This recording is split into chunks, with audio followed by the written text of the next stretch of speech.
ಹಾರುಗೇರಿ ವರದಿ. ಪರಿಶಿಷ್ಟ ಜಾತಿ ಪರಿಶಿಷ್ಟ ಪಂಗಡದ ಅಲೆಮಾರಿ ಅರೆ ಅಲೆಮಾರಿ ಸಂಘದ ಅಧ್ಯಕ್ಷರು ಜಿ. ಪಲ್ಲವಿ ಭೇಟಿ. ಬೆಳಗಾವಿ ಜಿಲ್ಲೆಯ ರಾಯಬಾಗ್ ತಾಲೂಕಿನ ಹಾರುಗೇರಿ ಪಟ್ಟಣಕ್ಕೆ ward number 20, ward number 7, ward number 8 ವಾರ್ಡ್ಗಳಿಗೆ ರಾಜ್ಯದ ಪರಿಶಿಷ್ಟ ಜಾತಿ ಪರಿಶಿಷ್ಟ ಪಂಗಡದ ಅಲೆಮಾರಿ ಅರೆ ಅಲೆಮಾರಿ ಸಂಘದ ಅಧ್ಯಕ್ಷರು ಜಿ. ಪಲ್ಲವಿ ಭೇಟಿ ನೀಡಿದರು.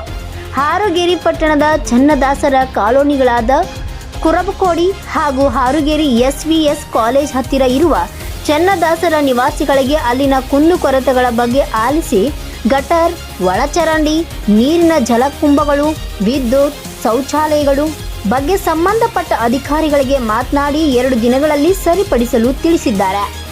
ಸರ್ಕಾರದಿಂದ ಬಂದಿರುವ ಸವಲತ್ತುಗಳನ್ನು ನಮ್ಮ ಅಲೆಮಾರಿ ಸಮಾಜಕ್ಕೆ ಸರಿಯಾಗಿ ಮುಟ್ಟಿಸುವ ಕೆಲಸ ಆಗಬೇಕು.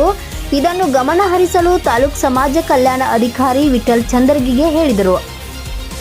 ಈ ಸಂದರ್ಭದಲ್ಲಿ ಆನಂದ್ ಏಕಲವ್ಯ, ಪುರಸಭೆ ಸಿಬ್ಬಂದಿ ಸಂತೋಷ್ ಗಸ್ತಿ, ಪ್ರವೀಣ್ ಪಾಟೀಲ್, ಬೆಳಗಾವಿ ಜಿಲ್ಲಾ ಅಲೆಮಾರಿ ಅರೆ ಅಲೆಮಾರಿ ಸಮುದಾಯಗಳ ನಾಮನಿರ್ದೇಶಕ ಸದಸ್ಯರಾದ ಉದಯ್ ಗಾಣಿಗೇರ್, ಮಾರುತಿ ಮಳಗೇನವರ್ ಹಾಗೂ ಸಮುದಾಯದ ಮುಖಂಡರು ಉಪಸ್ಥಿತರಿದ್ದರು. ವರದಿ Hanumant Sannakinavar, UK first news, Harugeri. ಮುಂದುವರೆದ ಭಾಗವಾಗಿ ಇವತ್ತು ಸನ್ಮಾನ್ಯ ಮುಖ್ಯಮಂತ್ರಿಗಳಾಗಿರ್ತಕ್ಕಂಥ ಸಿದ್ದರಾಮಯ್ಯನವರು 2ನೇ ಬಾರಿ ಮುಖ್ಯಮಂತ್ರಿ ಆಗಿದ್ದಾರೆ. ಈ ಸಂದರ್ಭದಲ್ಲಿ ಈ ನಿಗಮದ ಅಂದರೆ ಪರಿಶಿಷ್ಟ ಜಾತಿ ಕರ್ನಾಟಕ ಪರಿಶಿಷ್ಟ ಜಾತಿ ಪರಿಶಿಷ್ಟ ಪಂಗಡಗಳ ಅಲೆಮಾರಿ ಅಭಿವೃದ್ಧಿನ ನಿಗಮದ ಪ್ರಪ್ರಥಮ ಅಧ್ಯಕ್ಷೆಯಾಗಿ ಇದೇ ಅಲೆಮಾರಿ ಸಮುದಾಯದ ಒಬ್ಬ ಹೆಣ್ಣುಮಗಳನ್ನು ಅಂದರೆ ನಾನು ಪಲ್ಲವಿಜಿ ನನ್ನನ್ನು ಅಧ್ಯಕ್ಷೆಯಾಗಿ ಮಾಡಿದ್ದಾರೆ. ನನ್ನನ್ನು ಅಧ್ಯಕ್ಷೆ ಮಾಡಿದ ಮೇಲೆ ಬೆಳಗಾವಿಗೆ ಇದು 3ನೇ ಬಾರಿ ನಾನು ಪ್ರವಾಸವನ್ನು ಹಮ್ಮಿಕೊಂಡಿದ್ದೇನೆ. ಇಲ್ಲಿರ್ತಕ್ಕಂಥ ಎಲ್ಲ ತಾಲೂಕುಗಳಿಗೆ ವೀಕ್ಷಣೆ ಮಾಡಿ ಇಲ್ಲಿರ್ತಕ್ಕಂಥ ಅಲೆಮಾರಿಗಳ ಕುಂದುಕೊರತೆ ಹಾಗೂ ಸಮಸ್ಯೆಗಳ ಬಗ್ಗೆ ನಾನು ಪ್ರತ್ಯಕ್ಷವಾಗಿ ಅದನ್ನು ಸ್ವೀಕಾರ ಮಾಡಿದ್ದೀನಿ. ಈ ಸಂದರ್ಭದಲ್ಲಿ ಬಹುತೇಕ ಇವರಿಗೆ ನೆಲೆನೇ ಇಲ್ಲ. ಅಲೆಮಾರಿಗಳು ಅಂದರೆ ಹೊಟ್ಟೆಪಾಡಿಗೋಸ್ಕರ ಬೇರೆ ಬೇರೆ ಸ್ಥಳಗಳಲ್ಲಿ ಜೀವನ ಮಾಡ್ತಾರೆ. ಇದೇ ರೀತಿ ಅವ್ರ ಬದುಕು ಅನ್ನೋದನ್ನು ನಾವು ನಿರ್ಣಯ ಮಾಡ್ಕೊಂಡ್ಬಿಟ್ಟಿದ್ದೀವಿ ಅನ್ನೋ ರೀತಿಯಲ್ಲಿ ನಾವು ಗೋಚರ ಆಗ್ತಾ ಇದೆ. ಇಂಥ ಸಂದರ್ಭದಲ್ಲಿ ಸರ್ಕಾರ ಕೊಟ್ಟಿರ್ತಕ್ಕಂಥ ಯೋಜನೆಗಳನ್ನ ಅವ್ರಿಗೆ ತಲುಪಿಸಿ ಅವ್ರಿಗೊಂದು ನೆಲೆಯನ್ನು ಮಾಡಿಕೊಡ್ತಕ್ಕಂಥದ್ದು ಅಧಿಕಾರಿಗಳ ಬಹಳ ದೊಡ್ಡ ಜವಾಬ್ದಾರಿಯಾಗಿರ್ತದೆ. ಇವತ್ತು ನಾವು ಏನು ಈ ಕಾಲೋನಿಗಳನ್ನ ಭೇಟಿ ಮಾಡಿದಾಗ ಕನಿಷ್ಠ ಒಂದು ಚರಂಡಿ ವ್ಯವಸ್ಥೆ, ರಸ್ತೆ ಬದಿನಲ್ಲಿರ್ತಕ್ಕಂಥ ಚರಂಡಿ ವ್ಯವಸ್ಥೆ ಇರ್ಬೋದು, ಡ್ರೈನೇಜ್ ವ್ಯವಸ್ಥೆ ಇರ್ಬೋದು, ಮತ್ತು ಶೌಚಾಲಯಗಳು, ಇವೆಲ್ಲ ಭಾಳ ಸಣ್ಣ ಸಣ್ಣ ಒಂದು ಸೂಕ್ಷ್ಮವಾದ ವಿಚಾರಗಳಾದ್ರೂ ಸಹ ಭಾಳ ಪ್ರಮುಖವಾದ್ದು, ಭಾಳ ಮುಖ್ಯವಾದ್ದು ಸಹ. ಇಂಥ ಒಂದು ವ್ಯವಸ್ಥೆಗಳನ್ನೇ ಸೂಕ್ತವಾಗಿ ಮಾಡಿದರೆ ಏನೋ ನಾಮಕವಾಸ್ತೆ ಸರ್ಕಾರ ಯೋಜನೆಗಳನ್ನ ನಾವು ಮಾಡಿದ್ದೀವಿ ಅಂತ ತೊಗೊಂಡೋಗಿ ಅದನ್ನು ಸ್ಥಾಪನೆ ಮಾಡಿಬಿಟ್ರೆ ಅಲ್ಲ, ಅದು ಬಳಕೆ ಆಗ್ತಾ ಇದೆಯಾ ಇಲ್ವಾ, ಆ ಜನಗಳು ಪೂರಕವಾಗಿ ಅದನ್ನು ಬಳಸ್ಕೊತಾ ಇದ್ದಾರೆ ಇಲ್ಲೋ ಅನ್ನೋದನ್ನು ಗಮನಿಸೋದು ಕೂಡ ನಮ್ಮೆಲ್ಲರ ಕರ್ತವ್ಯ ಆಗಿರುತ್ತೆ. ಆಗಿಂದಾಗೆ ಅಲ್ಲಿ ಏನೆಲ್ಲ ಸ್ವಚ್ಛತಾ ಕಾರ್ಯಕ್ರಮಗಳನ್ನ ನಾವು ಮಾಡಬೇಕು, ಅರಿವು ಮೂಡಿಸುವಂಥ ಕಾರ್ಯಕ್ರಮಗಳನ್ನ ಮಾಡಬೇಕು ಆ ಸಮುದಾಯಗಳಿಗೆ ಅನ್ನೋದೂ ಸಹ ನಮ್ಮ ಜವಾಬ್ದಾರಿ ಆಗಿರುತ್ತೆ.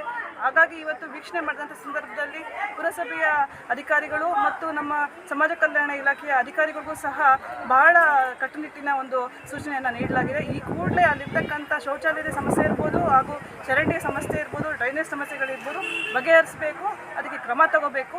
2 ದಿವಸದಲ್ಲಿ ಅದು ಪ್ರಗತಿಯ ಒಂದು ವರದಿಯನ್ನು ಸಲ್ಲಿಸಬೇಕು ಅಂತ ನಾನು ಸೂಚನೆಯನ್ನು ನೀಡಿದ್ದೇನೆ. ಅದೇ ರೀತಿಯಲ್ಲಿ ಬಹಳಷ್ಟು ಜನ ಮಕ್ಕಳು ಅಲ್ಲಿ ಓದ್ತಾ ಇರ್ತಕ್ಕಂಥ ಮಕ್ಕಳಿದ್ದಾರೆ. ಆದರೆ ಅಲ್ಲಿ ದೀಪದ ವ್ಯವಸ್ಥೆ ಇಲ್ಲ. ದೀಪದ ವ್ಯವಸ್ಥೆನೇ ಇಲ್ಲದೆ ಇದ್ದರೆ ಮಕ್ಕಳು ಓದೋದು ಹೇಗೆ? ಹೆಣ್ಮಕ್ಳು, ಚಿಕ್ಕ ಚಿಕ್ಕ ಮಕ್ಕಳು ಎಲ್ಲ ಓಡಾಡ್ತಾರೆ. ಅಲ್ಲಿ ಪ್ರಾಣಿಗಳು, ಜಂತುಗಳು ಎಲ್ಲ ಓಡಾಡೋ ಅಂಥ ಸ್ಥಳ. ಇದನ್ನೆಲ್ಲ ನಾವು ಗಮನದಲ್ಲಿಟ್ಕೊಂಡು ಮೊದಲನೇ ಆದ್ಯತೆಯಾಗಿ ಆ ಒಂದು ವ್ಯವಸ್ಥೆಗಳನ್ನ ಮಾಡಬೇಕು ಅನ್ನೋ ಸೂಚನೆಯನ್ನು ಅಧಿಕಾರಿಗಳಿಗೆ ನೀಡಿದ್ದೀನಿ.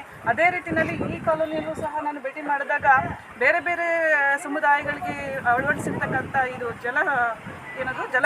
ಜಲಕುಂಭದ ಟ್ಯಾಂಕ್ಗಳೇನಿದೆ ಅದರಲ್ಲೆಲ್ಲ ಕನೆಕ್ಷನ್ಸ್, ಮನೆ ಮನೆಗೂ ಕನೆಕ್ಷನ್ಸ್ ಕೊಟ್ಟಿದ್ದಾರೆ. ಆದರೆ ಈ ಅಲೆಮಾರಿ ಕಾಲೋನಿಗಳಲ್ಲಿ ವಾಸ ಮಾಡ್ತಿರ್ತಕ್ಕಂಥ ಅಲೆಮಾರಿಗಳಿಗೆ ಆ ಕನೆಕ್ಷನ್ ನೀರು ಸರಬರಾಜು ಆಗ್ತಾ ಇಲ್ಲ. ಅದು ನಿರ್ಲಕ್ಷ್ಯ. ಇದು ಈ ಸಮುದಾಯದ ಬಗ್ಗೆ ಅಧಿಕಾರಿಗಳು ಇಟ್ಕೊಂಡಿರ್ತಕ್ಕಂಥ ನಿರ್ಲಕ್ಷ್ಯ ಅಂತ ಮೇಲ್ನೋಟಕ್ಕೆ ಕಾಣ್ತದೆ. ಹಾಗಾಗಿ ಈ ಕೂಡಲೇ ಇನ್ನು ಅರ್ಧ ಗಂಟೆ ಒಳಗಡೆ ಅದನ್ನು ಬಂದು ಕನೆಕ್ಷನ್ ಕೊಟ್ಟು ಅವ್ರಿಗೆಲ್ಲ ನೀರನ್ನ ಪೂರೈಸುವಂಥ ಕೆಲಸ ಆಗಬೇಕು ಅಂತ ಕಟ್ಟುನಿಟ್ಟಾಗಿ ನಾನು ಸೂಚನೆಯನ್ನು ಕೊಟ್ಟಿದ್ದೀನಿ.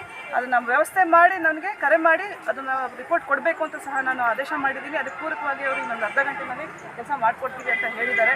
ಈ ನಿಟ್ಟಿನಲ್ಲಿ ರಾಜ್ಯದಲ್ಲಿ, ಈ ಜಿಲ್ಲೆನಲ್ಲಿ ಮಾತ್ರ ಅಲ್ಲ, ರಾಜ್ಯದಲ್ಲಿ ಎಲ್ಲ ಅಧಿಕಾರಿಗಳು ಸರ್ಕಾರ ಕೊಡ್ತಾ ಇರ್ತಕ್ಕಂಥ ಕಾರ್ಯಕ್ರಮಗಳನ್ನ ಆಯಾ ಸಮುದಾಯಗಳಿಗೆ, ಅವಕಾಶ ವಂಚಿತರಿಗೆ ಪೂರಕವಾಗಿ ಮಾಡುವಲ್ಲಿ ಮೊದಲನೇ ಆದ್ಯತೆಯನ್ನು ಈ ಅಲೆಮಾರಿ ಸಮುದಾಯದವರಿಗೆ ಕೊಟ್ಟರೆ ನಮಗೂ ಒಂದು ಸಾರ್ಥಕತೆ ಇರ್ತದೆ. ಯಾಕಂದರೆ ಅವರು ಈ ಸಮಾಜದ, ಈ ದೇಶದ ಮೂಲ ನಿವಾಸಿಗಳು. ಇವತ್ತಿಗೂ ಅಗೋಚರ ಪರಿಸ್ಥಿತಿಯಲ್ಲಿ ಜೀವನ ಮಾಡ್ತಾ ಇರ್ತಕ್ಕಂಥದ್ದು ಭಾಳ ಅಮಾನವೀಯವಾಗಿ ಕಾಣಿಸ್ತಾ ಇದೆ. ಇನ್ನು ಮುಂದೆ ಈ ಶೋಷಣೆಗಳು ಆಗಬಾರ್ದು ಅಂತ ನಾನು ಈ ಸಂದರ್ಭದಲ್ಲಿ ಸಂದೇಶವನ್ನು ಕೊಡಲಿಕ್ಕೆ ಇಚ್ಛೆಪಡ್ತೇನೆ. ಧನ್ಯವಾದಗಳು.